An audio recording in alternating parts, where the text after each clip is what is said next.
Alexis Wilkins is a country music singer, artist, and thinker.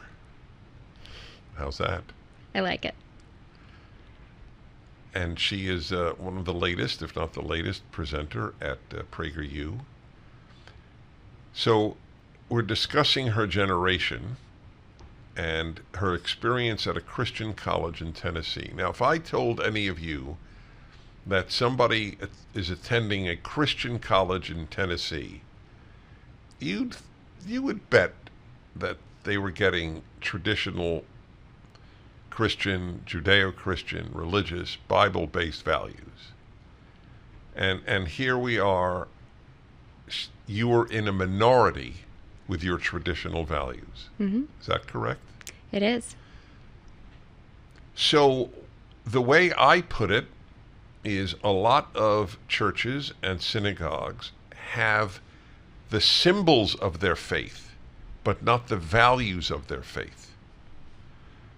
Would you assent to that? Does that resonate with you? I think that that's fair. I think that's completely fair for, especially for what Belmont and some of these Christian universities promote, but don't carry through to the education or to really anything that they actually promote within the school. Give an example of something, what we call woke, that you would have encountered at Belmont. I was given an F for my ideologies, and I had to fight it.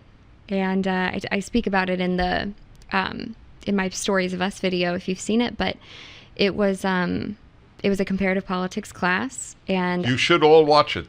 There is a, what is it? Is it weekly, Stories of Us? It's periodic. It's very frequent. Okay. Mm-hmm. So they did a Stories of Us with you. Yes. Who interviewed you? Marissa. Marissa did. She does a great job. She's the CEO of PragerU, folks. And you said what in the Stories of Us? So I took comparative politics, as I was a political science major, and did all of my reading, did all of my assignments, did everything I was supposed to do. I love school. I love reading. I have made good marks my whole life because I love it. And I took this comparative politics class, and this professor was, in my opinion, and the few other conservatives in the class's opinion, he was working to slowly manipulate the class into believing what he believes. And he was, allowing the class environment to foster conversations that were definitely not conservative and would move in that direction. Give some examples. That's critical. It was a lot during the 2016 election and kind of the rise of that. And we were talking about, AOC. We were talking about, I remember there was a conversation where students were saying that the squad was fantastic and, all of the Alexandria Ocasio-Cortez and Rashida Tlaib and everyone was just really great. And I dissented on that. And I said, I don't agree. And I said it nicely and I said it constructively. And really how you would expect to learn debating in college, kind of what you go for is to learn to interact with other people who don't agree with you or do agree with you. And, he allowed the class or members of the class to yell is a strong word, to raise their voices at me in response. These were the things that he was saying, that the president of the school was a dictator and that, his wife, all she did was pick out the flowers, which is not true. His sweet wife volunteered her time for the school. Your professor attacked the president of the school? He did. So he was trying to turn the kids against the institution, which to me felt very much like he was radicalizing the class against the place where they were going, which the trains issue of personality trait. Did LGBTQ come up? In that class, less so. It was more about political structure. Anywhere on campus? Yes. When I was going, it was more, I feel like the trans thing hadn't come up as much yet. It wasn't quite as hot of a topic. How long ago were you there? I was there from 2016 to, I graduated in 2020, but whenever we left for COVID. So everyone, I think spring break of my, I want to say senior year, everyone didn't go back to school. What do you think has happened in the 4 years since you've graduated? They've switched university presidents. And I think that that was a decision to advance progressive ideas and agendas. I think that the student body has become increasingly liberal. And in my paper that I wrote about it, when I was doing research, what I found, when you can go to see websites, you go to the Wayback Machine and you can see what websites used to have on them. And I was looking at Belmont's faith page to contrast how it is now versus how it was when I went versus a decade ago.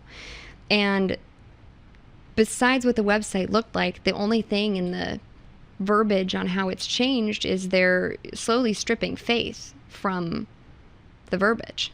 You know, it's no longer, this is a place where you can sharpen your faith and your morals and the things you believe, and, you know, all you're going to take religion 101 and you're going to learn about it and you're going to be in, you know, all of those good things. They started to take out. I mean, I could pull up what it says now, but it says just more, you know, you're going to learn these things, but we're not trying to impress them upon you. We don't want to offend you. Did they have preferred pronouns when you were there? Some professors had them in their syllabus, but it wasn't something that was required. Now, as far as I'm aware, you have to put pronouns in your syllabus. You have to have a certain amount of social justice agenda. A Christian college. Yeah. You have to have preferred pronouns in self-description. Yeah. And in my digging, what I found is that there's a panel that decides if your syllabus and your class plan is woke enough, essentially. Of course, they don't say that, but there's a very, you know, abstract panel that of just other professors and seemingly other professors who teach, you know, gender studies, that decide if your syllabus, even if you're, you know, in, say, economics or something completely unrelated to social justice or any of the wokeisms, they have to make sure that your syllabus is woke enough. How do people see you at in general? Do you have a podcast of your own, I heard? I have a show that I host, a weekly update on Fridays on Rumble, called Between the Headlines, where we recap the weekly events. And then, of course, you can find me on PragerU. We're putting out content all the time. For the full episode of The Dennis Prager Show, go to pragertopia.com, sign up, and become a full member.